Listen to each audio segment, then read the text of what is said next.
थे शिक्षक लखनलाल आर्य जी, वह मार्ग में हैं और जिस कारण से थोड़ा सा विलंब हो रहा है और उन्होंने मुझे निवेदन किया कि आज का जो संचालन है, जो कार्यक्रम का आयोजन है, मैं करूं। तो आप सभी की सेवा में मैं उपस्थित हूं।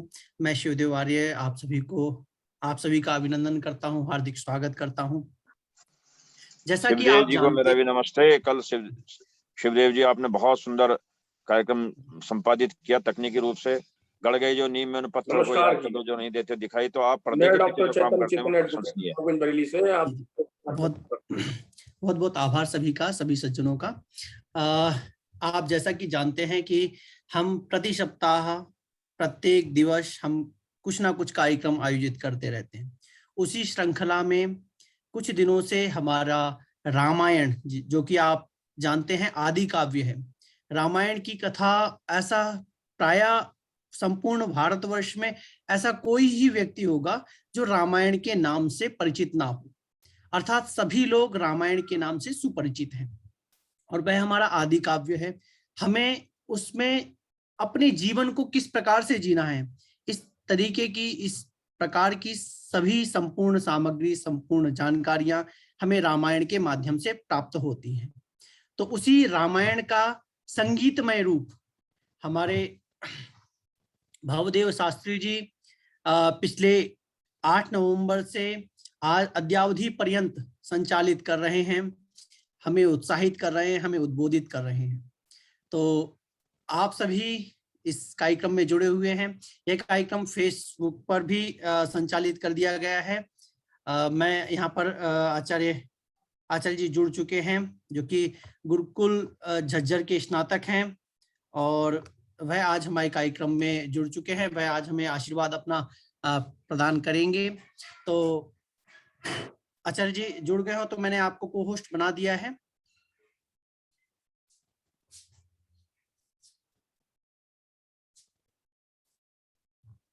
आचार्य भवदेव जी। हाँ जी ठीक है। जी जी जी जी। तो हम अग्रिम अब हम निवेदन करना चाहेंगे भवदेव शास्त्री जी से, जो कि हमारे गुरुकुल जो हमारी गुरुकुलों की प्राचीन श्रृंखला चली आई है, गुरुकुल झज्जर के नाम से आप सभी सुपरिचित हैं और गुरुकुल झज्जर के सुयोग्य स्नातक हम सबको बहुत निरंतर ही हमें उत्साहित करते रहते हैं, हमें अपना आशीर्वाद प्रदान करते रहते हैं। ऐसे आचार्य श्री भवदेव शास्त्री जी से मैं निवेदन करना जुड़े हुए आप पोस्ट बना दीजिए। जी जी जी जी जुड़े हुए हैं। जी जी। तो मैं आचार्य जी से निवेदन करना चाहूंगा कि वह अपने आशीर्वाद से हम सब श्रोताओं का मार्ग प्रशस्त करें। पूज्य आचार्य भवदेव शास्त्री जी, आपसे निवेदन है कि आप हमें कृतकृत्य करें। धन्यवाद।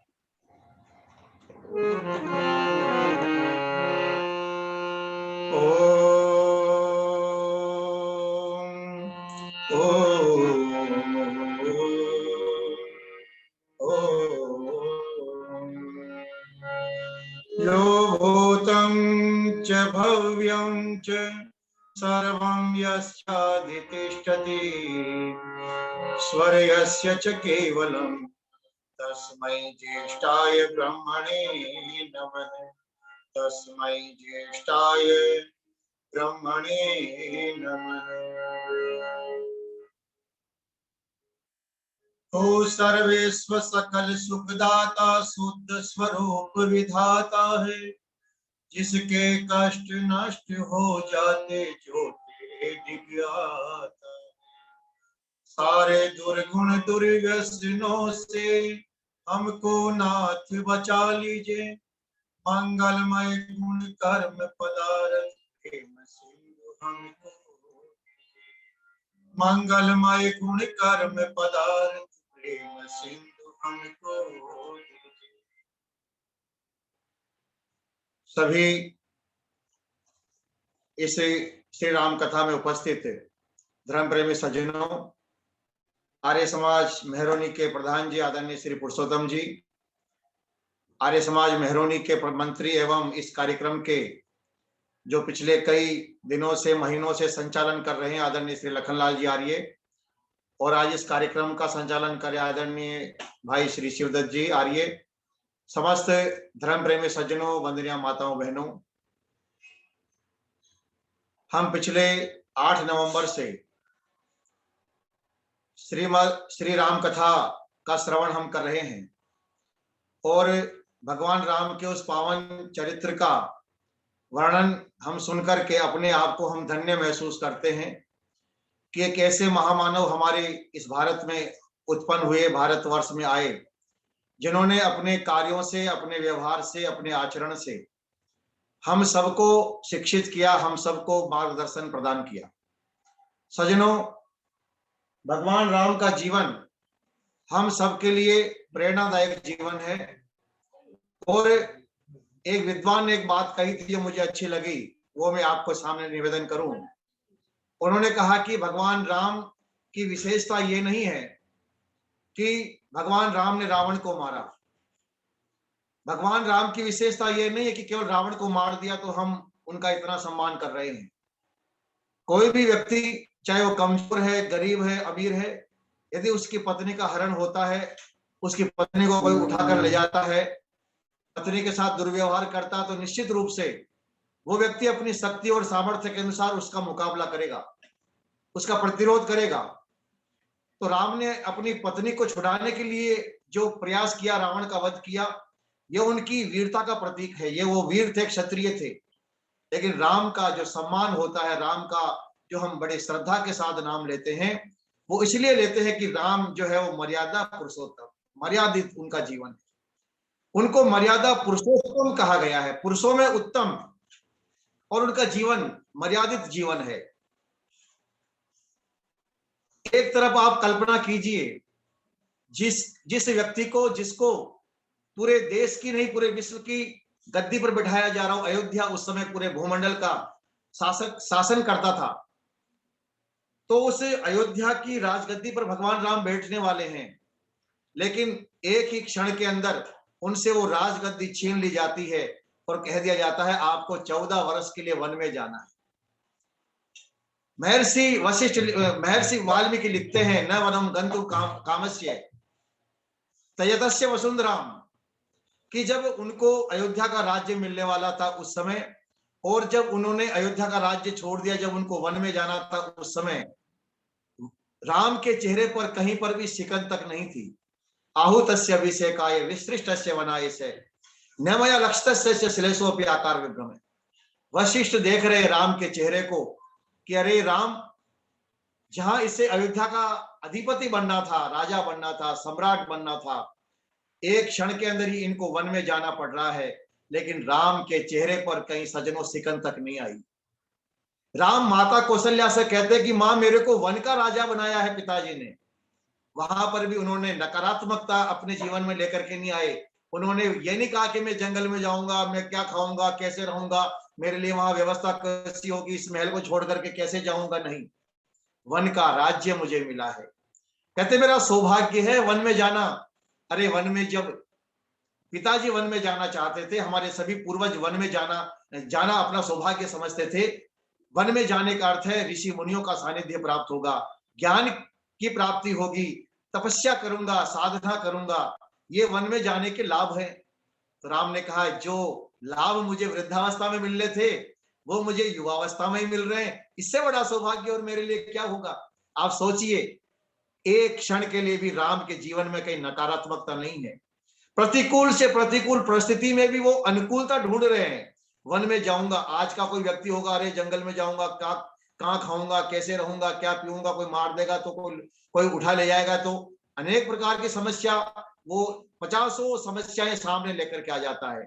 लेकिन राम ने कहा मुझे वन का शासन मिला है, ऋषि मुनियों का सानिध्य प्राप्त होगा, तपस्या करूंगा, साधना करूंगा। सजनों, राम मर्यादित जीवन जीते हैं। जब मर्यादा शब्द आता है तो हम विचार करते हैं कि आखिर ये मर्यादा क्या है, किसे कहते हैं मर्यादा, उसकी मैं आपके सामने चर्चा करूं। उससे पहले आइए इस कार्यक्रम का शुभारंभ एक भजन के साथ हम कर लेते हैं, थोड़ा आपको भी आनंद आ जाएगा। और उसके बाद में मर्यादा किसे कहते हैं, मर्यादाएं कौन कौन सी है, हमारे वेदों में, हमारे शास्त्रों में किन मर्यादाओं का जिक्र किया है, वर्णन किया है, उस पर चर्चा करते हुए और आज हम राम के वन गमन की चर्चा करेंगे।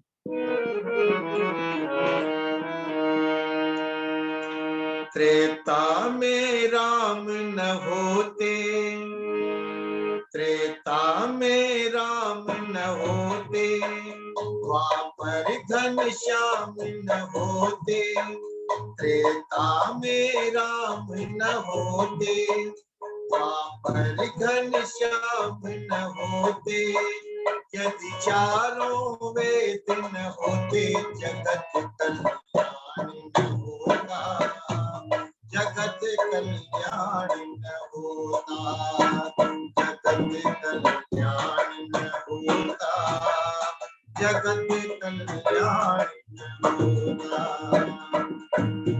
त्रेता में राम न होते, द्वापर घनश्याम न होते, यदि चारों वेद न होते, जगत कल्याण न होता, जगत कल्याण न होता, जगत कल्याण न होता।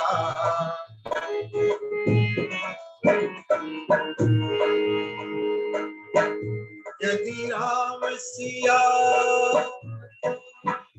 वन गमन न होता, यदि राम सिया वन गमन न होता, तो दशरथ जी का मरण न होता, सीता जाति न छुड़ाई, लंका जाति न जलाई, सीता जाति न छुड़ाई, लंका जाति न जलाई, यदि रावण मरण न होता, यदि रावण मरण न होता, जगत कल्याण न होता, जगत कल्याण न होता।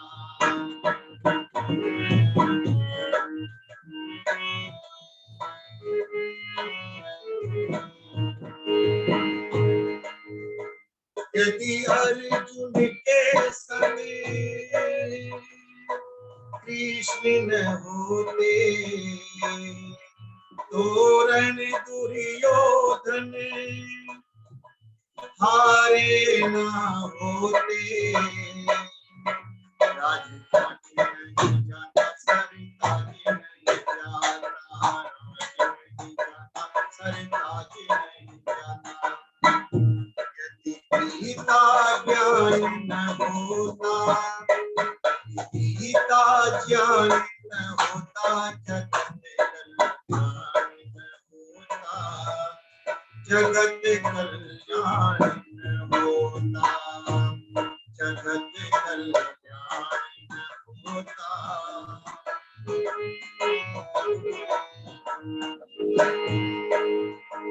यदि मथुरा जी में दंडी ना होते, यदि मथुरा जी में दंडी ना होते, तो दयानंद जी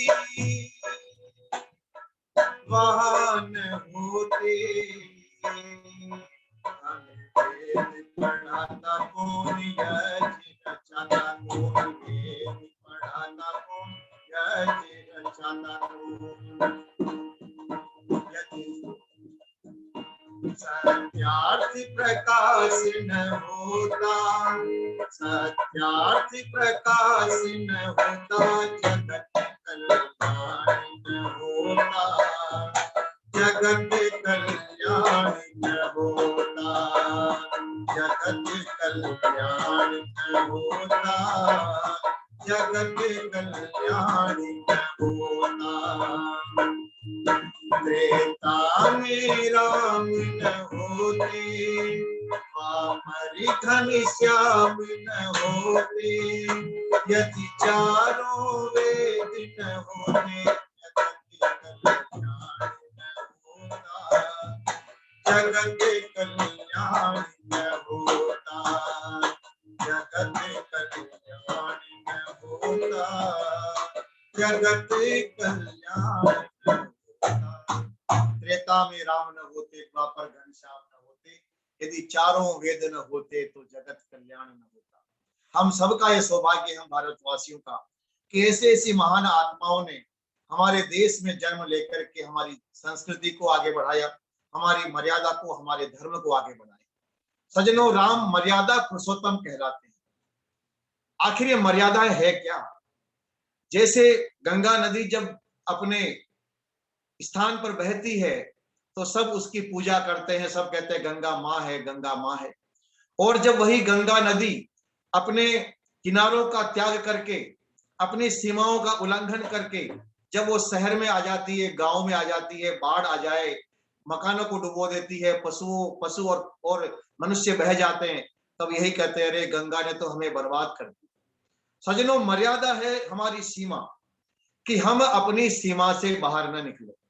और जब तक ये प्रकृति भी मर्यादा में रहती है, प्रकृति हमें आनंद देती है, लेकिन जैसे ही प्रकृति में मर्यादा टूटती है, नदी में बाढ़ आ जाती है, हवा आंधियों की तरह समान तेज चलने लगती है, उनकी मर्यादाएं टूट जाती है, तो विनाश आ जाता है। इसी प्रकार से वेद ने हमारी जीवन में मर्यादाओं का वर्णन किया है, कि प्रत्येक मनुष्य के जीवन में मर्यादा होना आवश्यक है। तो प्रश्न हुआ, कितने प्रकार की मर्यादा होती है? तो अथर्ववेद का मंत्र है, सप्त मर्यादा कवय ततक्षु तासाम एकाभ्याम गुरोगा। वेद कहता है सप्त मर्यादा, कि विद्वानों ने 7 मर्यादाओं का उल्लेख किया, कि हम सभी को 7 मर्यादाओं का पालन करना चाहिए। अब ये 7 मर्यादाएं कौन कौन सी होती है, इसका जवाब महर्षि यास्क अपने निरुक्त में देते हैं। वो कहते हैं सप्तेव मर्यादा कवय चक्रु तासाम एकाभ्याम अपि अगच्छन ह्रस्वान भवति। कौन कौन सी मर्यादा? कहते स्थेयम तल्पारोहणम, ब्रह्म हत्याम, भ्रूण हत्याम, सुरापानम, दुष्कृतस्य कर्मणे, पुनः पुनः सेवाम, पातके अनृत्योद्यमे। का ये 7 ऐसे मर्यादाएं हैं जिनका हमें कभी उल्लंघन नहीं करना चाहिए। कहा पहली मर्यादा स्थेयम, हम कभी भी चोरी न करें, अस्तेय का पालन करें। जो हमारे यम नियमों में अस्तेय आता है, हम अस्तेय का पालन करें, यानी स्थेयम, चोरी करना ये मर्यादा का उल्लंघन है, ये अमर्यादित जीवन है, तो हम चोरी न करें। सज्जनों, चोरी की परिभाषा शास्त्रों में लिखा है, बिना किसी की आज्ञा के कोई वस्तु लेना, जिस पर हमारा अधिकार नहीं है, उस वस्तु को ग्रहण करना, अन्याय पूर्वक किसी वस्तु को ग्रहण करना, ये चोरी कहलाया करती है। तो अन्याय से हम जब किसी की वस्तु को छीनते हैं, वो चोरी होती है। तो पहली मर्यादा है स्थेयम, हम चोरी न करें, हम अस्तेय का पालन करें, चोरी न करना ये मर्यादा है। इस मर्यादा का सभी मनुष्यों को पालन करना चाहिए। दूसरी मर्यादा है तल्पारोहणम। तल्पारोहण का मतलब होता है दूसरे के बिस्तर पर जाना, यानी व्यभिचार करना, पर स्त्री गमन, पर पुरुष गमन करना। ये मर्यादा है कि हम सदाचार से रहें, हमें पत्नी व्रत और पतिव्रत धर्म का पालन करें। ये प्रत्येक मनुष्य के लिए सीमा है, और इस मर्यादा को जो भी व्यक्ति तोड़ता है, वो मर्यादाहीन होकर के अपने कुल का और अपना विनाश कर बैठता है। रावण ने यही तो मर्यादा तोड़ी थी, उसका विनाश हुआ है। जो व्यक्ति इस मर्यादा को तोड़ता है सज्जनों, उसका विनाश हो जाया करता है। तो कहा दूसरी मर्यादा है तल्पारोहणम, यानी दूसरे के बिस्तर पर चढ़ना। तीसरी मर्यादा है ब्रह्म हत्याम, ब्राह्मण की हत्या करना। विद्वान है, सदाचारी है, परोपकारी धर्मात्मा व्यक्ति है, उसे ब्राह्मण कहते हैं। ऐसे व्यक्ति की हत्या करना अपने निजी स्वार्थ के कारण से, उसे कहते हैं ब्रह्म हत्या, यानी ब्राह्मण की हत्या करना, यह भी मर्यादाहीनता है। अगला है, चौथा है भ्रूण हत्या। गर्भावस्था में जब शिशु होता है, संतान होती है, 6 महीने की, 7 महीने की, पता लगा लिया जाता है कि लड़का है या लड़की है, और यदि लड़की है तो उसका गर्भपात करवा दो। तो भ्रूण हत्या करना यह भी एक बहुत बड़ा पाप हमारे शास्त्रों में माना है।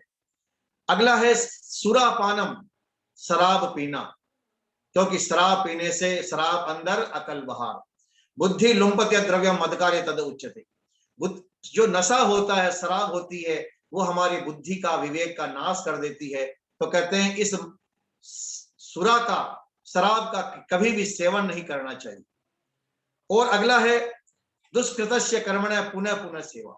एक यदि हमने कोई गलत कार्य हो गया तो उस गलत कार्य को बार बार रिपीट करना, बार बार करना, ये है दुष्कृतस्य कर्मणः पुनः पुनः सेवा।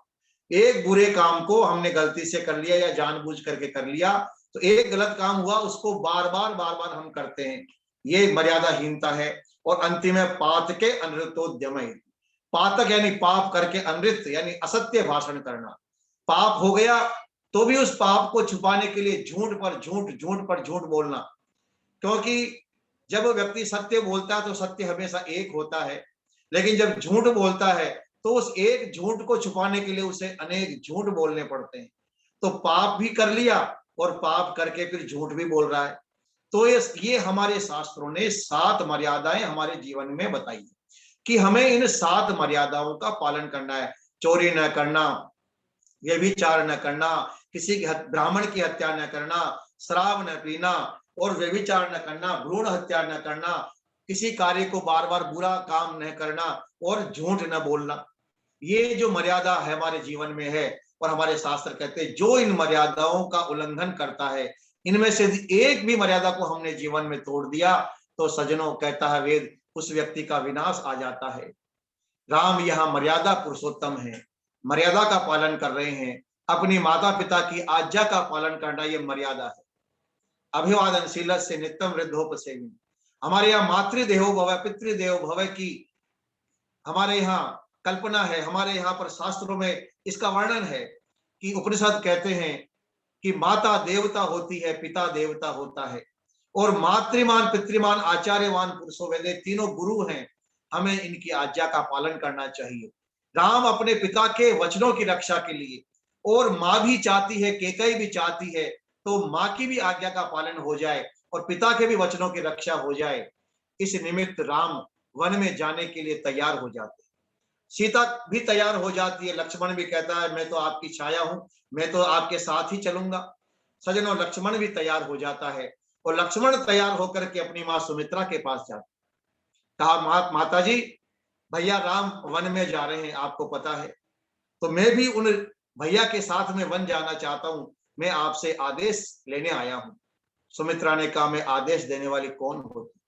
अरे तू राम से अलग तो हो ही नहीं सकता, तू और राम तो अलग अलग होते हुए भी एक हैं। इसलिए है पुत्र, मैं सौभाग्यशाली हूं, सौभाग्यशालिनी हूं मैं कि तुम जैसा पुत्र हुआ जो आज अपने बड़े भाई के साथ में वन में जा रहा है। और वन में जाकर के ध्यान रखना, राम की सेवा करना, सीता की सेवा करना। और क्या कहती है सुमित्रा?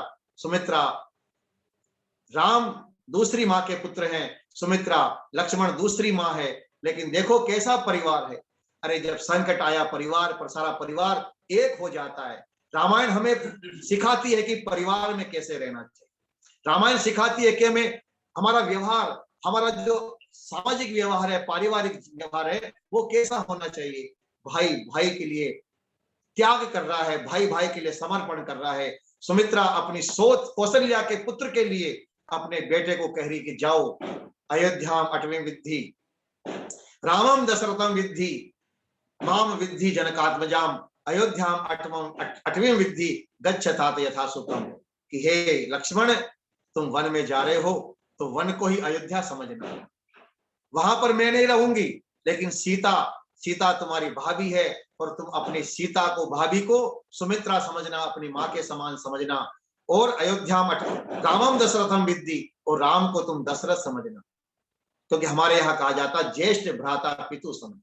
जो बड़ा भाई होता है वो पिता के समान होता है, और जो उसकी स्त्री होती है, भाभी होती है, वो माँ के समान होती है। कितना ऊंचा आदर्श, कितना ऊंचा सदाचार हमारे देश का रहा कि हम अपने बड़े भाई को पिता के समान, अपनी बड़ी भाभी को जो है माँ के समान हम समझते हैं। तो सुमित्रा कह रही है,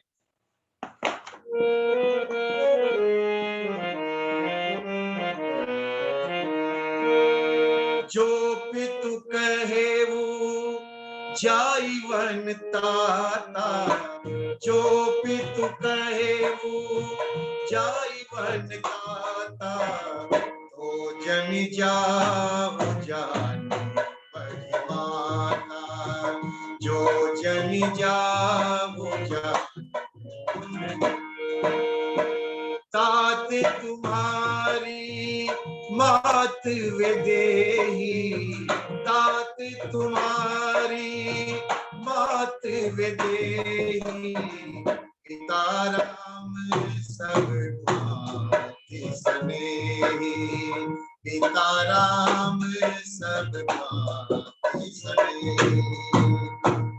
और क्या कहा सुमित्रा ने, अवधि जहाँ तहाँ राम निवासु, अवधि जहाँ तहाँ राम निवासु, दिवस जहाँ प्रकाश।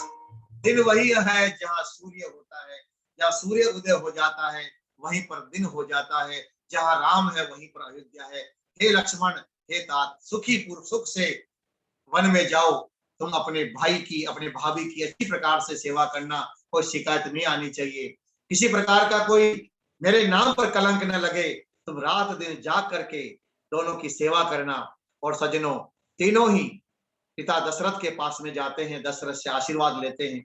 दशरथ कहता है राम अपने मंत्री को, यह सुमंत्र कोषाध्यक्ष, जो कोषागार का अध्यक्ष है, कोषाध्यक्ष है, उसे कह दो राम के साथ में सारी सेना जाएगी, राम के साथ में सारा खजाना जाएगा, राम के साथ सारा अन्न क्षेत्र, जो हमारे अन्न का जो भंडार है वो राम के साथ में जाएगा, दास दासियां सभी राम के साथ में जाएंगे, इतना धन और इतना अन्न राम के साथ में भेजो कि 14 वर्ष तक राम को कोई कष्ट नहीं होना चाहिए। सुमंत्र कहने को तैयार होते हैं कोषाध्यक्ष को, लेकिन कैकेयी बीच में कह देती है, क्या कर रहे हो आप अपने वचन से मुकर रहे हो। दशरथ कहता, मैं वचन से कहां मुकर रहा हूं, राम तो वन में जा रहा है। बोले राम तो वन में जा रहा, लेकिन मेरा पुत्र भरत, जब सेना नहीं होगी, जब खजाना नहीं होगा, जब अन्न का भंडार नहीं होगा, जब दास दासिया नौकर चाकर अयोध्या में नहीं होंगे, तो मेरा भरत कहाँ राज करेगा। राम के लिए मैंने वचन मांगा है, बलकर वस्त्र धारण करके वन में जाएगा। जैसे साधु सन्यासी के केवल शरीर पर वस्त्र होते हैं, एक भी धन का, कोई भी धन इस राम के साथ में नहीं जाएगा। वो राम 14 वर्ष किसी नगर में नहीं जा सकते, किसी के घर में नहीं रह सकते, इनको वन में ही रहना पड़ेगा, यही तो मैंने आपसे वचन मांगा था। जब ये बात सुनी सुमंत्र ने, ओहो, सुमंत्र भी दुखी हो जाते हैं। सिद्धार्थ नाम के रावण दशरथ के मित्र हैं, वो भी कौशल्या को खूब खरी खोटी सुनाते हैं, गुरु वशिष्ठ भी कहते हैं, लेकिन कैकेयी ने अपने बातों से पीछे नहीं हटी, कहा कि नहीं, जो मैंने वचन मांग लिया वो वचन तो राम को पूरा ही करना होगा। और राम लक्ष्मण सीता के साथ में सुमंत्र के साथ रथ में बैठ करके वन की ओर प्रस्थान कर देते हैं। पूरा नगर अयोध्या वासी राम के पीछे पीछे चलते कि हे राम, जहां आप जाओगे वहीं हम रहेंगे। और लोग सोच रहे हैं, ओहो, जीवन का कोई भरोसा नहीं है। सजे देखिए, एक घटना हमें कितनी बड़ी प्रेरणा देती है, कितनी बड़ी शिक्षा देती है कि जीवन में कितना भी बड़ा संकट, एक बात ध्यान में रखना, जिंदगी में कितना भी बड़ा संकट आ सकता है। जीवन में हमारा प्रिय से प्रिय कोई व्यक्ति हमें कभी भी छोड़ करके जा सकता है। जीवन में हमारे जीवन में आर्थिक संकट आ सकता है, पारिवारिक संकट आ सकता है, यानी इस जीवन का कोई भरोसा नहीं है। न जाने कब किस समय क्या हो जाए। मनुष्य को हमेशा इस बात के लिए तैयार रहना चाहिए। हम कई बार क्या होता है, थोड़ा सा पूरा जीवन, हमारी लाइफ स्टाइल एकदम बड़ी लग्जरी लाइफ हमारी चल रही है, हर प्रकार का वैभव हमारे जीवन में है, और हम ये सोच कर बैठ जाते हैं बस मेरे जैसा सुखी इंसान दुनिया में कोई नहीं है, और मेरे जीवन में तो कोई दुख आ ही नहीं सकता। एक हमारे दिमाग में गलतफहमी आ जाती है कि मेरे जीवन में कोई संकट नहीं आ सकता, लेकिन समय का कोई भरोसा नहीं है। न जाने कब जीवन में क्या प्रतिकूलता आ जाए, जीवन में न जाने कब अनुकूल वातावरण समाप्त हो जाए, कब हमारा कोई प्रिय हमें छोड़कर चला जाए, कब हम अर्श से फर्श पर आ जाएं, कब हमारे साथ कुछ क्या हो जाए। सज्जनों, जीवन का कोई भरोसा नहीं है। जब कच्छ में भूकंप आया, बड़े बड़े करोड़पति लोग जो महलों में रहते थे, आलीशान मकानों में रहते थे, 20 सेकंड के अंदर सड़क पर खड़े हो गए, कुछ भी नहीं बचा उनके पास। अफगानिस्तान के अंदर जब तालिबान ने अभी आक्रमण किया, देखा आपने कैसे कैसे लोग अपने बढ़िया बढ़िया मकानों को, दुकानों को, व्यापार को, जमीन जायदाद को छोड़ करके चले भागे। जीवन में कुछ भी हो सकता है, हमें हर प्रतिकूल परिस्थिति के लिए तैयार रहना चाहिए कि मेरा जीवन है। और हमारे शास्त्र उपनिषद कहते हैं, न वही शरीर से सतः प्रिया प्रियो अपहतिरस्ति, कि जिसको ये शरीर मिला है उसको सुख और दुख आएगा ही आएगा। संसार में कोई ऐसा व्यक्ति नहीं है जिसके जीवन में कभी संकट ना आया हो, और संसार में ऐसा भी कोई व्यक्ति नहीं है जिसके जीवन में कभी सुख ना आया हो। तो सुख और दुख ये हमारे जीवन के हिस्से हैं, जीवन के अंग हैं। अमेरिका का एक बहुत बड़ा मोटिवेशनल स्पीकर जो लोगों को मोटिवेट करने के लिए भाषण देता है, एक बार वो भाषण देने के लिए जब गया हॉल के अंदर, तो उसने लोगों से कहा कि आप में से कितने लोग हैं जिनके जीवन में कोई समस्या नहीं है। तो 2-4 लोगों ने हाथ खड़े कर दिए। लोग कहने लगे साहब हमारे सामने तो जीवन में बड़ी समस्या, और सब लोग अपनी समस्या बताने लगे। तो उसने कहा कि मैं आपकी समस्याओं का समाधान एक क्षण में कर सकता हूं। लोग बड़े खुश हुए कि आज तो इस समस्या का समाधान कर देंगे। बोले साहब कीजिए समस्या का समाधान। बोले जिस दिन आप मर जाओगे, आप मर जाइए, आपकी समस्याओं का समाधान हो जाए। समस्याओं का समाधान तभी होगा जब ये शरीर को आत्मा छोड़ करके जाएगी। सज्जनों, जब तक शरीर है तब तक जीवन में समस्या है। भूख प्यास ये भी तो समस्या है, इसका भी तो हम समाधान करते हैं। तो सज्जनों, जीवन में समस्या आएगी, आ सकती है और आनी भी चाहिए। जब समस्या आती है तो समस्या आने से हम उस समस्या का समाधान करने के लिए संघर्ष करते हैं। और जब व्यक्ति संघर्ष करता है तो जैसे सोना आग में जल करके कुंदन बन जाता है, सोना तप करके और कीमती बन जाता है, ऐसे ही संकटों में फंस करके व्यक्ति जब उन संकटों का सामना करता है तो उसके जीवन में निखार आ जाता है। राम के जीवन में संकट आ गया। आप कल्पना कीजिए, कहां तो राजा बनने जा रहे थे और एक ही रात में पासा पलट गया। यदि आज का कोई व्यक्ति होता, यदि कोई सरपंच होता, प्रधान होता, कोई एमपी एमएलए जैसा छोटा सा पद भी यदि किसी को मिल जाए और उसे कहो कि तुझे पद छोड़ना है, तो वो देखो पद को पाने के लिए कितने हथकंडे अपनाता है। आज की राजनीतिक लोग एक छोटे से छोटे पद को पाने के लिए, गांव का एक मुखिया बनने के लिए लोग कितना पाप करते हैं, कितना दुराचार करते हैं। पैसा बांटते हैं, शराब बांटी जाती है, लोगों को खरीदा जाता है, हत्याएं तक की जाती है एक गांव का मुखिया बनने के लिए। लेकिन राम पूरी धरती का मुखिया बनने वाले थे, लेकिन अपनी मर्यादा की रक्षा के लिए, अपने धर्म की रक्षा के लिए, संस्कृति की रक्षा के लिए और अपने पुत्र का कर्तव्य पालन करने के लिए एक क्षण भी नहीं लगाई उन्होंने। विचार भी नहीं किया कि मैं वन में जाऊंगा तो मेरा क्या होगा, कैसी स्थितियां बनेंगी। सजनों, वो तैयार हो गए। ये राम हमें सिखाते हैं कि हमारे जीवन में अनुकूलता आए, प्रतिकूलता आए, हमें दोनों ही परिस्थितियों के लिए हमेशा तैयार रहना चाहिए। जैसे सैनिक अपनी सीमाओं के लिए हमेशा तैयार रहता है, ऐसे ही हम सबको भी हर प्रकार की अनुकूलता प्रतिकूलता के लिए तैयार रहना है। और लोगों ने कहा, हो जगत में समय बड़ा बलवान। कल हम नाच रहे थे, अयोध्या के लोग, सड़कें धोई जा रही थी, सड़कों पर इत्र छिड़के जा रहे थे, फूलों की बंधन मालाएं हमारे अयोध्या में घर घर में पहनाई जा रही थी, सजावट हो रही थी कि हम कल सुबह राम को हाथी पर बैठा हुआ देखेंगे, राजा बनकर के हम उन्हें अयोध्या में महल में जाता हुआ देखेंगे। लेकिन समय बड़ा बलवान, क्या से क्या हो गया।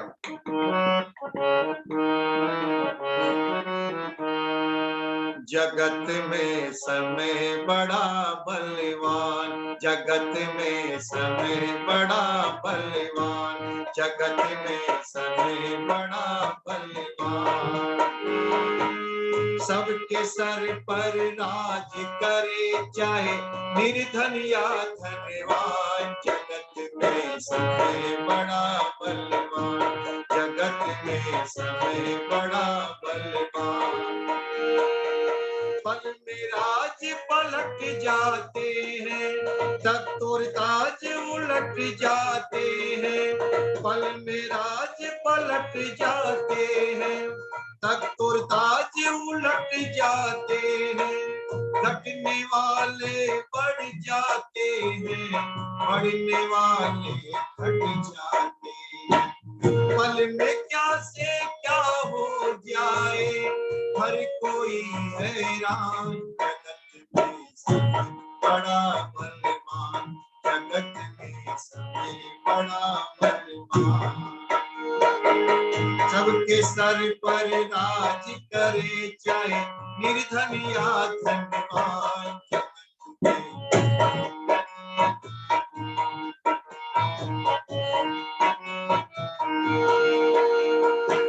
कल था मस्त जो रंग रलियों में, रंग महल फूलों कलियों में। कल था मस्त जो रंग रलियों में, रंग महल फूलों कलियों में। आज उसी को हमने देखा, भीख मांगते इन गलियों में। समय की अंगुली पर दुनिया में नाचे हर इंसान। बड़ा बलवान जगत में समय बड़ा बलवान। सबके सर पर राज करे, चाहे निर्धन या धनवान।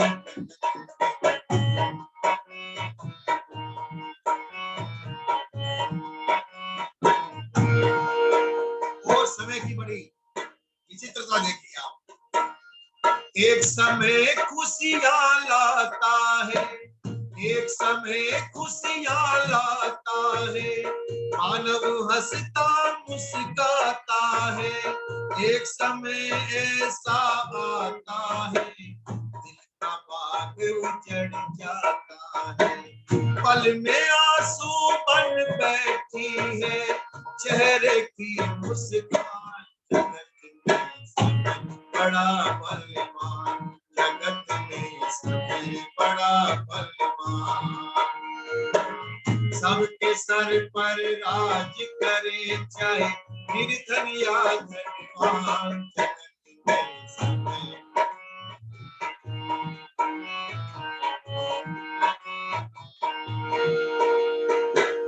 पथ के दुख में फंसते देखा, बीच भंवर में धंसते देखा। उसी पलक तो लहरों पर ही खिलखिला कर हंसते देखा। और उठा कर साहिल को भी, साहिल कहते हैं जो नाव चलाने वाला लहरों में होता है। और उठा कर साहिल को भी छोड़ गया तूफान। जगत में समय बड़ा बलवान, जगत में समय बड़ा बलवान। सबके सर पर राज करे, चाहे निर्धन या धनवान। जगत में समय बड़ा बलवान, जगत में समय बड़ा बलवान। जगत में समय बड़ा बलवान, सबके सर पर राज करे, चाहे निर्धन हो जाए। समय का कोई भरोसा नहीं है, कभी कभी गिदड़ों से सिंह हार जावे। समय को भरोसा नहीं, कब पलटी मार जावे। न जाने समय कब बदल जाए सजनों। आज अमीरी है, कल गरीबी है, कल गरीबी है। कोई व्यक्ति गरीब होता है, वो देखते देखते ऊंचा उठ जाता है, और अच्छे अच्छे ऊंचे लोग भी नीचे आ जाते हैं। चाय बेचने वाला प्रधानमंत्री बन जाता है, और हवाई जहाज का मालिक विजय माल्या अपनी जान बचाने के लिए रुपए रुपए के लिए मारा मारा फिरता है। समय का कोई भरोसा नहीं है। सुब्रत रॉय जिसे कहते थे सहारा श्री, आज वो तिहाड़ जेल में बंद है, जमानत नहीं हो रही। 4-4, 5-5 करोड़ चेलो चेलियों का स्वामी आसाराम जी आज जेल में बंद है, जमानत नहीं हो रही। समय का कोई भरोसा नहीं है, जीवन में कब क्या आ जाए, कब हो जाए। मनुष्य को हर क्षण इस बात की चिंता करनी चाहिए, चिंतन करना चाहिए। कै कालो कयम आगत है, आज मेरा समय क्या है, कैसा समय आ सकता है। हाँ, और हम सब इसके लिए तैयार रहे। राम लक्ष्मण और सीता तीनों ही सुमंत्र के साथ में रथ में बैठ करके प्रस्थान करते हैं। रात्रि विश्राम होता है, सब अयोध्या के लोग जो भी उनके साथ में आते हैं वो भी विश्राम करते हैं।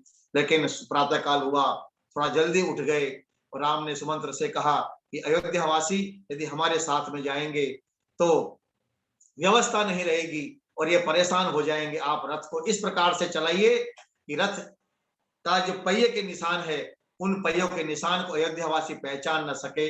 सुमंत्र ने इसी प्रकार का रथ चलाया कि चिन्ह प्रकट न हो कि राम किधर गए हैं, और वो उन राम लक्ष्मण को लेकर के वन में चला गया।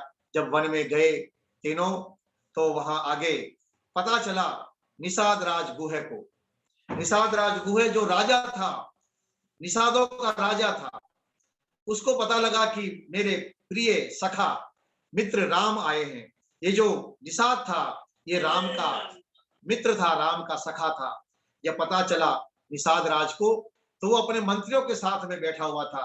वो तुरंत अपने मंत्रियों के साथ, सेवकों के साथ में, सैनिकों के साथ में सेना लेकर के राम की अगवानी करता है, राम का स्वागत करता है और कहता है, राम ये स्थिति आपकी कैसे हो गई? राम ने जब सारी बातें बताई, निषाद ने कहा, कोई बात नहीं, चिंता मत करो, आप मेरे मित्र हो और ये मेरा सौभाग्य है कि मुझे आपकी सेवा करने का अवसर मिला है। मैं आपकी सेवा करूंगा और ये सारा का सारा जो मेरा राज्य है, मेरे पास जो कुछ भी है वो सब आपका है। आप 14 साल आराम से यहाँ निषादों के राजा बनकर के आप रहिए, किसी प्रकार की कोई कमी नहीं। मेरी सेना, मेरे सैनिक, मेरे दास दासिया, मेरा सारा धन, मेरा सब कुछ आपके लिए है। राम ने कहा, आपने जो आत्मीयता दिखाई है इसका तो मैं बड़ा आभारी हूं, लेकिन मैं ये ग्रहण नहीं कर सकता। क्यों नहीं कर सकता ग्रहण? क्योंकि मैंने पिता को वचन दिया है, मैं 14 वर्ष तक वनवासी बन करके रहूंगा, इसलिए मैं तो आपके घर में भी नहीं जा सकता, आपके महल में भी नहीं जा सकता। और सजनों, राम लक्ष्मण तीनों ने वहीं पर रात्रि व्यतीत की। लक्ष्मण ने कहा कि भैया मैं रात्रि जग करके आपकी सुरक्षा करूंगा। तो निषाद राज गुहे और लक्ष्मण दोनों ही बैठ जाते हैं और राम की चर्चा करते हैं, राम के गुणों का वर्णन करते हैं। और राम ने प्रथम रात्रि जो है पानी पी करके व्यतीत की। उन्होंने कोई फल वगैरह का सेवन नहीं किया और केवल पानी पिया राम और सीता ने, और अपना सिर का सिरहाना लेकर के इंगुदी वृक्ष के नीचे उन्होंने रात्रि व्यतीत की। जब प्रातःकाल का समय हुआ, राम ने सुमंत्र से कहा कि हे मंत्रीवर, अब आप प्रस्थान कीजिए, जिससे कि कैकेयी माता को विश्वास हो जाए कि आप मुझे वन में छोड़ करके आ चुके हैं, इसलिए आप यहां से प्रस्थान कीजिए। तो सज्जनों, उस समय सुमंत्र ने एक बात कही जो मैं आपसे निवेदन करना चाहता हूं। सुमंत्र कहते हैं कि राम, यदि आप पिता की आज्ञा से इस वन में नहीं आते और यदि आप पिता की आज्ञा का उल्लंघन करते या पिता की आज्ञा का विरोध करते, तो मैं समझता कि आपने वेदों का अध्ययन नहीं किया है, आपने ब्रह्मचर्य का पालन नहीं किया है, आप में दयालुता नहीं है, आप में नम्रता नहीं है। ये उसी व्यक्ति में हो सकते हैं जिसने गुरुकुल में अध्ययन किया हो, जिसने वेदों का अध्ययन किया हो। कहते हैं, न मन्ये ब्रह्मचर्य अस्ति स्वधिते वा फलोदय मार्दवार जवार यो वापी वाम चेत वसज बागतम, कि आपने वेदाध्ययन किया है, आप में दयालुता है, आप में नम्रता है, आपने ब्रह्मचर्य पूर्वक शिक्षा ग्रहण की है, इसलिए आपने पिता की आज्ञा का पालन किया है। मैं आज आपके इस कार्य से मैं बहुत प्रसन्न हूं। दुख तो हो रहा है, दुख होना स्वाभाविक है, लेकिन मैं आपके इन गुणों से बड़ा अभिभूत हो गया हूं। आपके इन गुणों को देख करके मेरा मन बड़ा प्रसन्न हो गया है। रात्रि को विश्राम करके जब प्रातःकाल हुआ, सुमंत्र वहां से अयोध्या के लिए रवाना होते हैं। और इधर राम ने अपने मित्र से कहा कि मित्रवर, अब हमें नदी को पार करना है, गंगा नदी को पार करना है, आप व्यवस्था कीजिए। और निषाद ने नाव मंगवाई और सीता, राम, लक्ष्मण तीनों को नाव में बैठा करके नदी पार करवा दी। और नदी पार करके फिर वो राम लक्ष्मण तीनों भरद्वाज ऋषि के आश्रम में जाते। भरद्वाज ऋषि के जब आश्रम में पहुंचते, भरद्वाज ऋषि ने पूछा कि आपका क्या कारण है आने का, उनको कारण बताया। भरद्वाज ऋषि ने भी उनको उपदेश दिया और राम ने कहा कि हमारे लिए कोई ऐसा स्थान बता दीजिए जहां हम आराम से रह सके, विश्राम कर सके, हमारा वन का समय हमारा व्यतीत हो। तो भरद्वाज ऋषि ने उनको चित्रकूट जाने की प्रेरणा दी और फिर राम, लक्ष्मण, सीता के साथ में चित्रकूट की ओर रवाना होते हैं। इधर सुमंत्र जब रथ को लेकर के आते हैं तो सोचते हैं दिन में अयोध्या में प्रवेश करूंगा तो लोग सब अयोध्या के वासी मेरे को घेर करके खड़े हो जाएंगे, पूछे तुमने राम को कहां छोड़ दिया, तुमने राम को कहां छोड़ दिया। झूठ में बोल नहीं सकता, जब राम का पता बताना पड़ेगा तो सब के सब राम के पास पहुंच जाएंगे, तो राम की आज्ञा का उल्लंघन हो जाएगा। इसलिए क्या करना चाहिए? इसलिए जब सूर्यास्त हो जाए, जब अंधेरा हो जाए, सब लोग अपने अपने घरों में चले जाएं, उस समय मैं धीरे धीरे रथ को लेकर के अयोध्या में प्रवेश करूंगा। सुमंत्र इसी प्रकार से जब रात्रि का समय होने लगता है तो राजा दशरथ के पास पहुंचते और कहते हैं कि महाराज, मैंने आपकी आज्ञा के अनुसार राम लक्ष्मण सीता को वन में भेज दिया है। सजनों, दशरथ बड़े दुखी होते हैं, अपना सारा दुख कौशल्या के सामने प्रकट करते हुए। जब राम को वन में गए हुए 6 दिन बीत गए, तो 6ठे दिन की रात्रि को दशरथ ने कौशल्या से कहा कि कौशल्या, आज मेरा चित्त शांत नहीं है, आज मैं बड़ा दुखी हूं, उदास हूं, और आज मुझे एक घटना स्मरण आ रही है। लगता है मैंने जो युवावस्था में कोई पाप किया था, वो पाप की घटना जो मेरे से पाप हुआ था, वो पाप मेरे सामने आकर खड़ा हो रहा है और मुझे कह रहा है कि दशरथ, जो तुमने युवावस्था में जो पाप किया था, वो पाप आज फल देने के लिए उपस्थित हो चुका है। और दशरथ क्या कहते हैं? स राजा पुत्र शोकार्थ स्मृत्वा दुष्कृतम आत्मने कौसल्याम पुत्र शोकार्थम इदम वचनम अब्रवीत। राजा ने कौशल्या से कहा कि हे कौशल्या, कौशल्या ने कहा, पूछा आपसे और पाप, आप और पाप का क्या मेल? आपसे कभी कोई पाप नहीं हो सकता, आपने तो जीवन भर कोई पाप नहीं किया, ऐसा क्या अपराध हुआ है आपसे? तो दशरथ कहते हैं एक अपराध हुआ है। क्या अपराध हुआ है? और दशरथ ने कहा कि मुझे विश्वास हो गया है, यद यद आचरति श्रेष्ठ है, यद यद आचरति कल्याणी शुभम वा यदि वा शुभम तदेव लभते भद्रा कर्ता कर्मजम आत्मन। महर्षि वाल्मीकि ने इस बात से हम सबको कर्म फल सिद्धांत समझाया है कि जब राजा दशरथ भी कर्म फल के सिद्धांत से नहीं बच सके, जो चक्रवर्ती सम्राट हैं, तो हम और आप कर्म फल के सिद्धांत से कैसे बचेंगे? मनुष्य जैसा कर्म करता है उसको सजनों वैसा ही फल भोगना पड़ता है। दशरथ कह रहे हैं कौशल्या से, यद यद आचरति कल्याणी शुभम वा यदि वा शुभम, मनुष्य जैसा अच्छा या बुरा कर्म करता है, शुभ या अशुभ कर्म करता है, तदेव लभते भद्र कर्ता कर्मजम आत्मने, वो मनुष्य वैसा ही कर्म का फल भोगता है, जो जैसा बोता है उसको वैसा ही काटना पड़ता है। कौशल्या ने कहा, हे पतिदेव, हे आर्य पुत्र, आपसे ये कौन सा ऐसा अपराध हो गया? तो दशरथ कहते हैं कि जब मैं युवा था, जब मैं अविवाहित था, मेरा विवाह नहीं हुआ था, उस समय युवावस्था का एक जोश होता है, युवावस्था की एक ताकत होती है, उत्साह होता है, उमंग होती है। मैं भी उत्साह और उमंग में भर करके वन में गया कि आज शिकार करके आऊंगा, और मेरे को शब्दवेदी बाण चलाने का अहंकार भी था कि मेरे समान तो शब्दवेदी बाण शायद ही कोई चलाता होगा, तो उसकी परीक्षा भी हो जाएगी। ये सोच करके मैं वन में गया। नदी के किनारे पर मैं कहीं दूर छुप करके बैठ गया कि कोई पशु पक्षी आएगा पानी पीने के लिए, तो शब्दवेदी बाण चला करके उसका वध करूंगा। मैंने देखा संध्या का समय सा हो रहा था, अंधेरा सा होने वाला था। मैंने पानी पर आवाज सुनी, और जैसे ही मैंने आवाज सुनी, मैंने तुरंत शब्दवेदी बाण चला दिया। और शब्दवेदी बाण जब चलाया तो मुझे लगा कि शायद कोई पशु होगा, लेकिन जब मैं वहां शिकार के पास पहुंचा तो देख करके मैं हतप्रभ हो गया।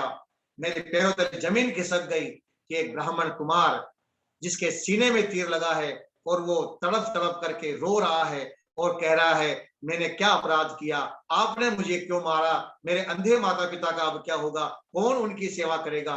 और ये कहते हुए उस श्रवण कुमार ने अपने प्राणों का त्याग कर दिया। अनजाने में सही, लेकिन पाप तो मेरे से बहुत बड़ा हो गया था। और फिर मैं पानी लेकर के जब उसके माता पिता के पास गया तो देखता हूं वो भी अंधे हैं, वृद्ध हैं, अंधे हैं।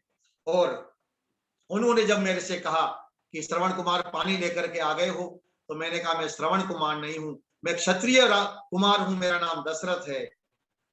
तो उनके माता पिता ने पूछा, फिर हमारा पुत्र कहाँ है? वो तो हमारे लिए पानी लाने के लिए गया था। बोले, मेरे से अनजाने में गलती हो गई, शब्दवेदी बाण मैंने चलाया और शब्दवेदी बाण से आपके पुत्र के सीने में लगा और आपका पुत्र की मृत्यु हो गई है। मैं बहुत बड़ा अपराध मैंने किया, आपका मैं अपराधी हूं। जब अपने पुत्र की मृत्यु का समाचार उन्हें वृद्ध दंपति ने सुना तो वो बहुत तड़पने लगे। उन्होंने मुझे श्राप दिया और श्राप देकर के कहा, पुत्र वश जन्म दुखम यदेनन मम सांप्रतम एवं त्वं पुत्र शोकेन राजन कालम करिष्यसि, कि हे राजन, हम आपको श्राप देते हैं। वो कहते हैं उनके श्रवण कुमार के पिता, यदि तुम ये समाचार हमको नहीं सुनाते तो तुम स्वयं आए हो समाचार सुनाने के लिए, कि श्रवण कुमार की मृत्यु तुम्हारे हाथों हुई है, यदि तुम ये समाचार नहीं सुनाते तो तुम्हारा विनाश हो जाता, उसी क्षण तुम्हारी मृत्यु हो जाती, लेकिन तुमने समाचार हमको सुनाया है। लेकिन जो तुमसे अपराध हुआ है, इस अपराध का तुम्हें सजा नहीं मिलेगी। हमारा श्राप है कि जिस प्रकार से आज हम अपने पुत्र के वियोग में तड़प तड़प करके हम प्राण त्याग रहे हैं, ऐसे ही एक समय वो आएगा जब तुम भी अपने पुत्रों के वियोग में तड़प तड़प करके प्राणों का त्याग कर दोगे।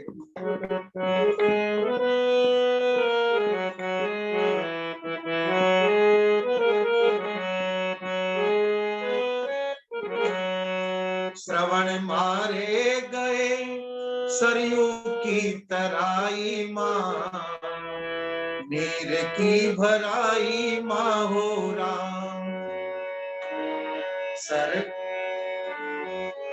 श्रवण मारे गए सरयू की तराई माँ, नीर की भराई माँ हो राम। श्रवण मारे गए सरयू की तराई माँ, नीर की भराई माँ हो राम।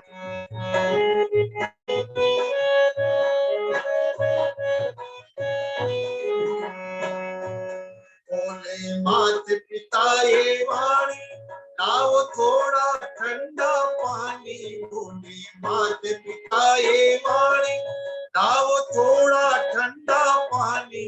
श्रवण उठा कमंडल, श्रवण उठा कमंडल, नदी की तराई माँ, नीर की भराई माँ हो राम। श्रवण मारे गए सरयू की तराई माँ, नीर की भराई माँ हो राम।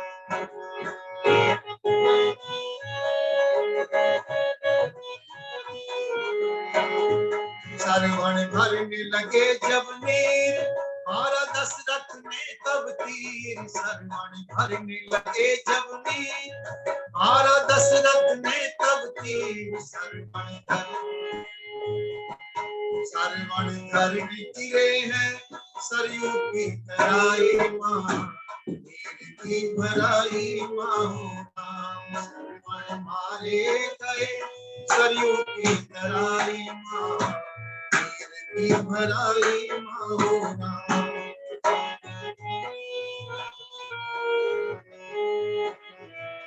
श्रवण मारे गए सरयू की तराई में, नीर की भराई में। दशरथ ने कौशल्या से कहा, आज मुझे अपना वो पाप याद आ रहा है, वो पाप मेरे सामने खड़ा हो गया है। और ये कहकर के दशरथ ने हाय राम कहते हुए अपने प्राणों का त्याग कर दिया। उनके प्राण पखेरु उड़ गए। महर्षि वाल्मीकि ने लिखा कि दशरथ की मृत्यु के बाद में महर्षि वशिष्ठ ने अपने मंत्रियों से कहा कि अभी भरत अपने ननिहाल गए हुए हैं, तो भरत के आने तक हमें सब का दहा नहीं करना चाहिए। पुत्र कम से कम पुत्र के हाथों से मुखाग्नि हो। तो दूतों को भेजा गया भरत को बुलवाने के लिए। भरत अपने मामा युधाजित के पास में गए हुए थे। जब दूत पहुंचे भरत के पास में, तो जब दूत भरत के पास में पहुंचते हैं तो दूतों ने जाकर के कहा कि आपको अभी और इसी समय तुरंत अयोध्या की ओर चलना है। तो उस समय भरत उससे पहले बड़े उदास बैठे हुए थे। तो मित्रों ने पूछा कि भरत जी आज क्या बात है, आज बड़े आप उदास दिखाई दे रहे हो, रोज आप बड़े प्रसन्न दिखाई देते हो लेकिन आज बड़े उदास हो। तो भरत कहते हैं कि आज मैंने बड़ा भयानक स्वप्न देखा है। ध्यान से सुनिएगा, आने वाले 5 मिनट में जो मैं बातें बता रहा हूँ। भरत कहते हैं कि आज मैंने बड़ा भयानक स्वप्न देखा है। क्या स्वप्न देखा है? मैंने ऐसा स्वप्न तो कभी जीवन में नहीं देखा, और मैं सपने में भी ऐसा नहीं सोच सकता कि ऐसा भी कभी मुझे दिखाई दे सकता है। क्या दिखाई दिया आपको? बोले मैंने देखा कि मेरे पिता दशरथ एक पहाड़ पर चढ़ गए हैं, और पहाड़ पर चढ़ करके वो उन्होंने नीचे छलांग लगा दी और वो एक गोबर के तालाब में वो गिर गए। जब गोबर के तालाब में वो गिरे तो उस गोबर के तालाब में गिरने के बाद में वो जैसे मेंढक पानी में कीचड़ में उछल कूद करता वैसे उछल कूद करने लगे। और मैंने देखा कि वो तेल पी रहे हैं। तेल पीता हुआ मैंने उनको देखा, तेल को शरीर पर लगा रहे हैं, तेल को पी रहे हैं। ऐसा भयानक सपना मैंने देखा।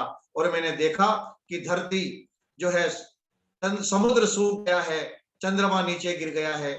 इस प्रकार का भयानक स्वप्न मैंने देखा और उस स्वप्न के बाद में मुझे नींद नहीं आई। अब देखिए यहाँ पर दूत समाचार लेकर के आए हैं, उधर दशरथ की मृत्यु हो चुकी है, राम वन में चले गए हैं और एक भरत ने ऐसा भयानक स्वप्न देख लिया। कहते हैं कि कहने लगे यदि प्रातःकाल का आपने ऐसा स्वप्न देखा है और यदि स्वप्न के बाद में नींद नहीं आई तो समझ लो वो स्वप्न साकार हो जाता। भरत कहते हैं कि निश्चित रूप से मुझे लग रहा है कि या तो मेरी मृत्यु होगी या भैया राम की मृत्यु होगी या मेरे पिता दशरथ की मृत्यु होगी। हम तीनों में से किसी न किसी का मृत्यु तो होगी, क्योंकि ऐसा स्वप्न मैंने आज देख लिया। अब जब इस बात को हम पढ़ते हैं तो हमें लगता कि ये तो एक अंधविश्वास है। तो जब मैंने इस बात को पढ़ा रामायण के अंदर कि भरत को रात को स्वप्न आता है, स्वप्न में वो इस प्रकार का देखते हैं, दशरथ की अवस्था देखते हैं और कहते हैं कि मैंने ऐसा स्वप्न देखा है, तो निश्चित रूप से अब ये स्वप्न पूरा होगा, कोई न किसी की मृत्यु का समाचार मिलेगा, किसी न किसी की मृत्यु होगी। तो जब मैंने इस बात को पढ़ा तो मुझे लगा कि शायद कहीं अंधविश्वास तो नहीं है, क्योंकि किसी भी बात को हम इस प्रकार से जल्दी से स्वीकार हमें नहीं करना चाहिए। बुद्धि और तर्क के आधार पर उस कसौटी को हम कसें। अब इसके बाद में मेरे पास और कोई प्रमाण कहां से लाएं, कैसे कोई स्वप्न आए तो इसका क्या हो। तो फिर जब हमने चरक शास्त्र पढ़ा तो सज्जनों चरक शास्त्र के अंदर ये प्रकरण हमें पढ़ने को मिला और उस चरक शास्त्र में इस प्रकार की बातें लिखी हुई है, वो मैं आपको सुना रहा हूं। मानना न मानना तो हम सभी अपने अपने जीवन में स्वतंत्र हैं कि हम इस बात को कितना मानते हैं कितना नहीं मानते, लेकिन आयुर्वेद का ग्रंथ है चरक शास्त्र और चरक शास्त्र ये कहता है कि यदि हम अपने जीवन में इस प्रकार का कोई स्वप्न देख लेते हैं तो निश्चित रूप से जिसको हमने इस प्रकार से कीचड़ में लथपथ देखा हो, हमने उसके शरीर पर तेल देखा हो, तो इस प्रकार का यदि हम विभत्स दृश्य और जिसको देखने के बाद में नींद न आए तो निश्चित रूप से हम उस व्यक्ति की चिता में से धुआं उठता हुआ देखते हैं, यानी उसकी मृत्यु हम देखते हैं अपनी आंखों से, ऐसा चरक शास्त्र कहता है। तो चरक शास्त्र में इस प्रकार की बातें लिखी है। चरक शास्त्र कहता है कि यदि आपके सपने के अंदर तेल की मालिश कोई कर रहा है, कोई कीचड़ में गिर रहा है, कोई अपनी शादी स्वयं देख रहा है, तो निश्चित रूप से यह स्वप्न जो अशुभ है और इसका परिणाम परिवार में या स्वयं को उसका दुष्परिणाम भोगना पड़ता है। और यदि आपने अपने स्वप्न में देखा कि आप हाथी पर चढ़कर जा रहे हैं, आप पर्वत पर चढ़ रहे हैं, आपने किसी राजा का दर्शन किया है या आप खीर खा रहे हैं, इस प्रकार का अच्छा दृश्य आप देख रहे हैं, तो यह स्वप्न आपका शुभ है। तो मन, क्योंकि स्वप्न रात को मन भी सक्रिय रहता है और जो मन में संस्कार है वो कहीं ना कहीं मन स्वप्न के माध्यम से उन संस्कारों को प्रकट करता है। इसी प्रकार से चरक शास्त्र के अंदर अरिष्ट का वर्णन किया है। अरिष्ट कहते हैं अपशकुन, अरिष्ट कहते हैं अमंगल सूचक, मृत्यु सूचक कुछ बातें। जब हम चरक शास्त्र पढ़ते हैं उसमें ये भी उन्होंने बताया कि 1 साल बाद में किसकी मृत्यु होगी उसकी पहचान क्या है, 1 महीने बाद कौन मरेगा इसकी पहचान क्या है, 1-2 दिन बाद में कौन मरेगा इसकी पहचान भी चरक शास्त्र ने बताई। चरक शास्त्र कहते हैं कि यदि आपका श्वास धीरे धीरे चल रहा है या तेजी से चल रहा है तो आपकी मृत्यु जल्दी हो सकती है। यदि आपके दांतों पर पपड़ी जम गई है तो उस व्यक्ति की मृत्यु जल्दी होगी। इस प्रकार की कुछ बातें चरक शास्त्र में बताई गई है। यदि आपकी भौहें यहाँ जैसे जटा बांधी जाती है इस प्रकार से बंधी हुई है तो मृत्यु होगी। सुगंध दुर्गंध का ज्ञान नहीं हो रहा है तो बहुत जल्दी मृत्यु होगी। तो इस प्रकार से चरक शास्त्र में भी बताया। तो भरत ने अपने स्वप्न का वर्णन भी यहाँ किया है कि मैंने एक ऐसा स्वप्न देखा जिस स्वप्न के अंदर मैंने अपने पिता को इसी अवस्था में देखा था। दूत भरत को लेकर के जाते हैं, भरत जल्द शीघ्रता से अयोध्या पहुंचते हैं। जब वो अयोध्या पहुंचे तो देखा कि पूरी अयोध्या सुनसान है, कहीं कोई चहल पहल नहीं है, किसी के चेहरे पर प्रसन्नता नहीं है, सब लोग बड़े उदास हैं। तो भरत भी देख करके घबरा गए कि निश्चित रूप से कुछ अमंगल हुआ है, कुछ अशुभ घटना घटी है। तो वो तुरंत दौड़ते हुए अपने पिता के महल में जाते हैं। जब पिता को वहां नहीं देखा तो माता कैकेयी के महल में जाते हैं और जैसे ही कैकेयी ने भरत को देखा तो कैकेयी बड़ी प्रसन्न होती है, दौड़ करके आती है, भरत को अपने सीने से लगा लेती है, कहती है कि पुत्र तुम बड़ी देर से आए हो, मैंने तुम्हारे लिए पूरा राज्य ले लिया है, मैंने तुम्हारे लिए सारी व्यवस्था कर दी, अब तो आनंद ही आनंद होगा।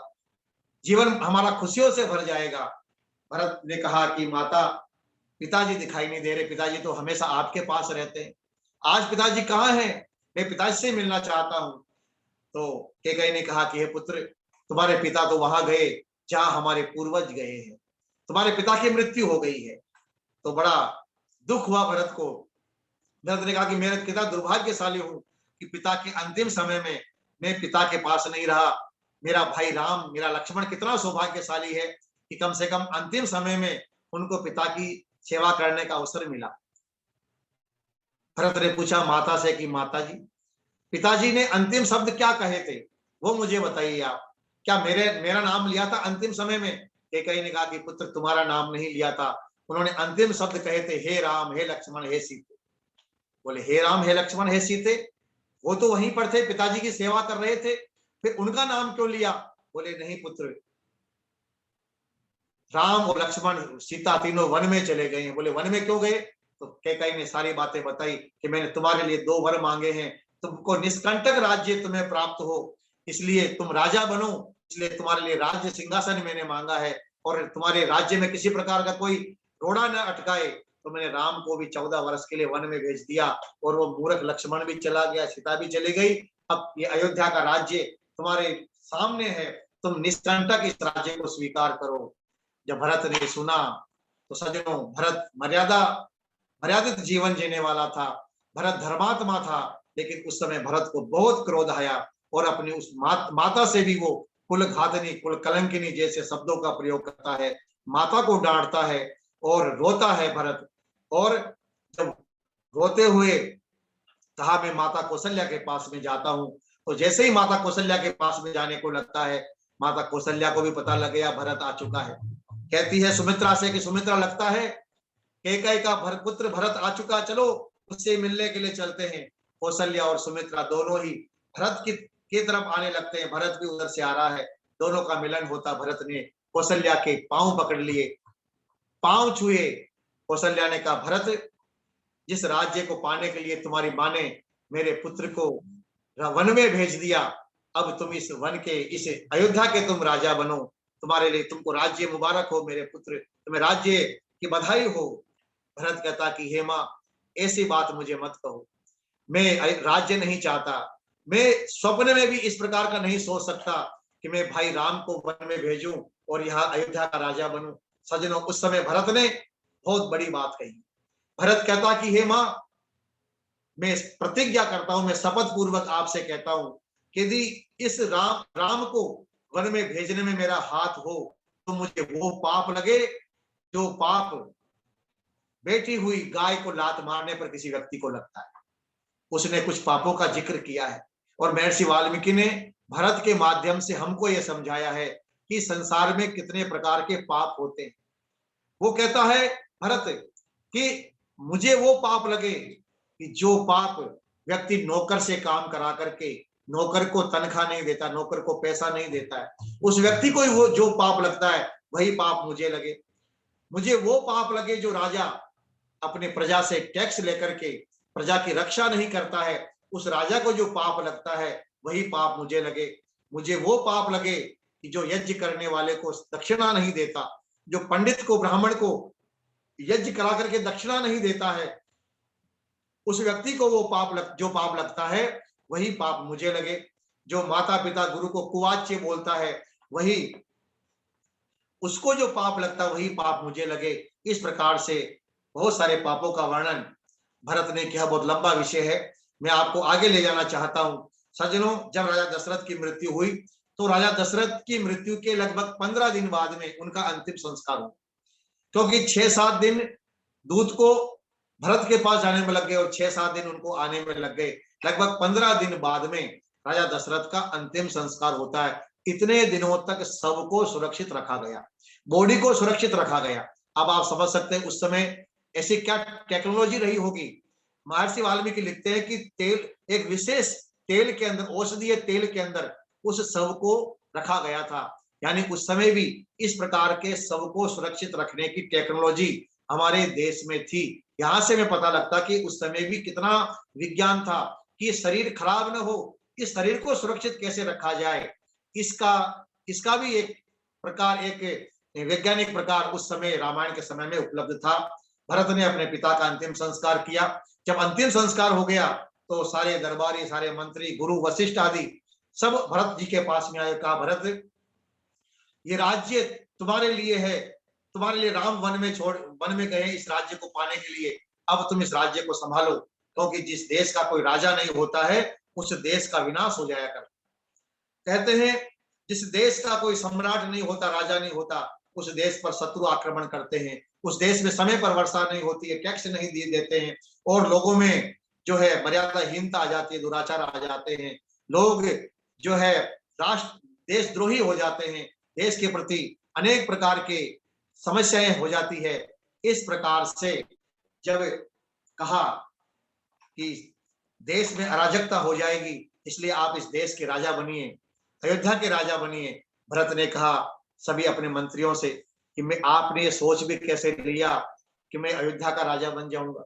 अरे मैं अयोध्या का राजा बनने के लिए यहाँ नहीं आया, मुझे अयोध्या का राजा नहीं बनना है। इस अयोध्या का राजा तो भरत को ही बनना है, राम को ही बनना है, क्योंकि राम हमारे में से ज्येष्ठ हैं और राम श्रेष्ठ हैं। हम भी चाहते हैं कि राम राजा बने और मैं तो राम का सेवक बन करके ही रहना चाहता हूं। तो सबने पूछा फिर क्या चाहते हो? पिता के वचनों के अनुसार तो आपको 14 वर्ष अयोध्या का राजा बनना है। बोले पिता का वचन तो मेरे लिए नहीं था, पिता का वचन राम के लिए था। आओ हम सब चलेंगे और मैं राम को वापस लेकर के आना चाहता हूं, और वापस ला करके मैं चाहता हूं कि राम ही इस अयोध्या के राजा बने। तो यहां पर भरत जी ने अपने सभी सेना को, अपने सेनापतियों को, मंत्रियों को, गुरुओं को, सबको लेकर के वो राम को लाने के लिए प्रस्थान करते हैं।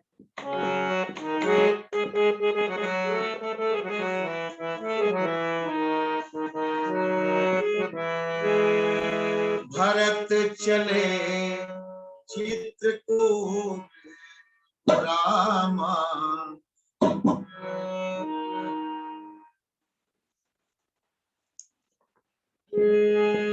भरत चले चित्रकूट रामा, राम को मनाने। भरत चले चित्रकूट रामा, राम को मनाने। राम को मनाने, भाभी सीता को मनाने। राम को मनाने, भाभी सीता को मनाने। भरत चले चित्रकूट रामा, राम को मनाने।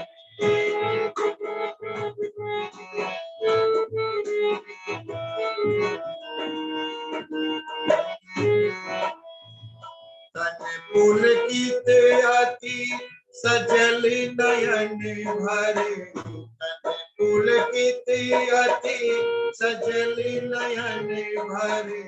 सिर पर लगे जटाजूट राम, राम को मनाने।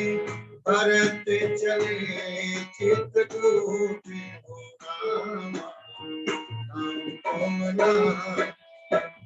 राम को मनाने, भाभी सीता को मनाने। राम को मनाने, भाभी सीता को मनाने। भरत चले चित्रकूट राम, राम को मनाने। भरत चले चित्रकूट।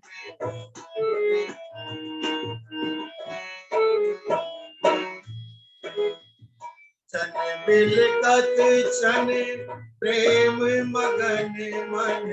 चन बिलकत छन प्रेम मगन मन। मन कर ली रज दूर हो रामा, राम को मनाने। भरत चले चित्रकूट हो रामा, राम को मनाने। दास देवेंद्र अचिरज सुमिरन।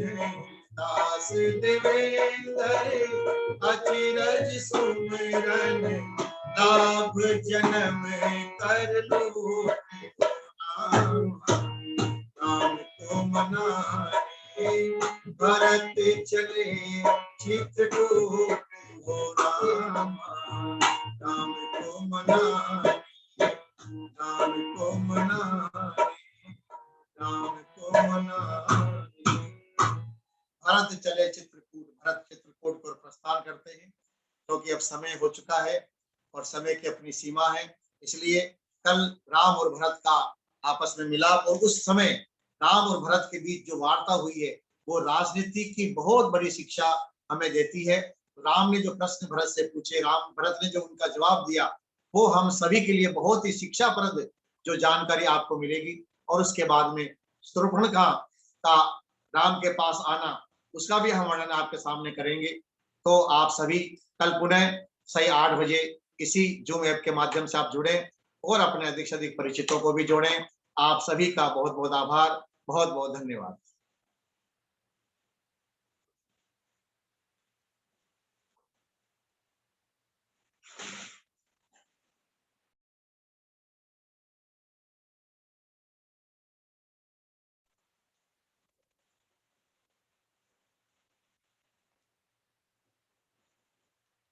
हाँ शिवदत्त जी।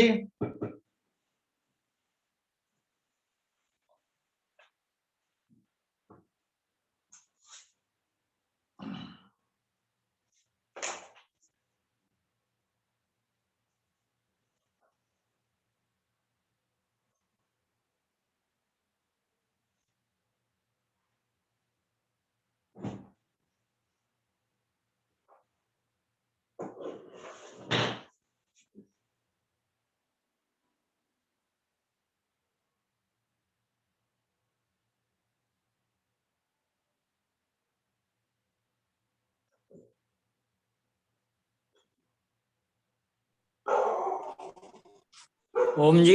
हाँ जी शिवदत्त जी। ओम भूर्भुवः स्वः तत्सवितुर्वरेण्यं भर्गो देवस्य धीमहि धियो यो नः प्रचोदयात् धियो यो नः प्रचोदयात्। परमात्मा ऐसे माध्यमों से विद्वानों के मुखारविंद से और भगवान श्री राम के पावन चरित्र योगीराज श्री कृष्ण के निश्चल चरित्र से हम लोगों को आगे बढ़ने के लिए प्रेरित करें।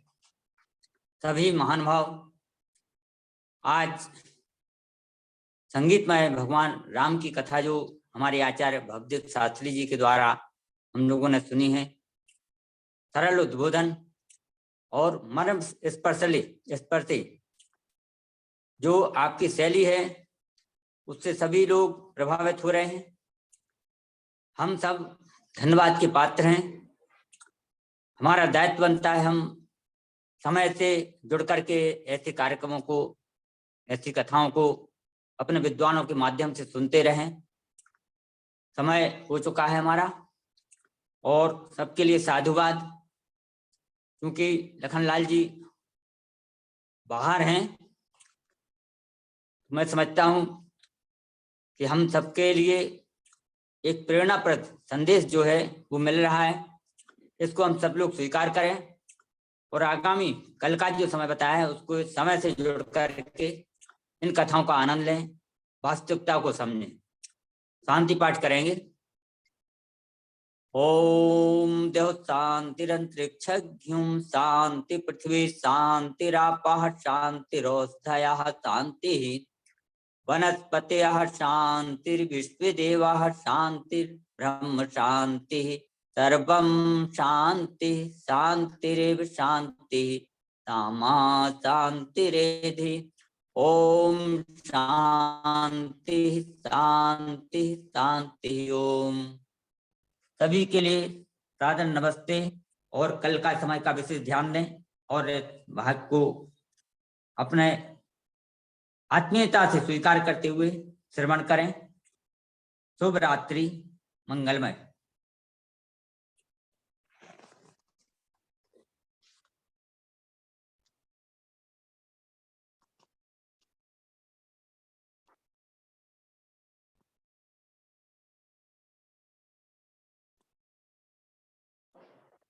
जी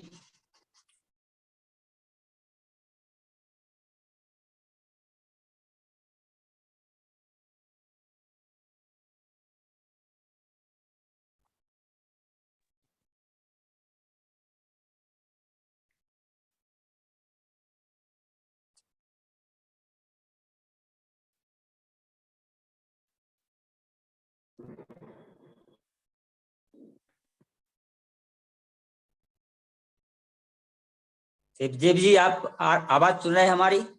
जी जी आचार्य शिवदेव जी, जी जी, शांति मीटिंग को बंद पाठ। कर दें? हाँ जी, ठीक है। शांति पाठ हो चुका है और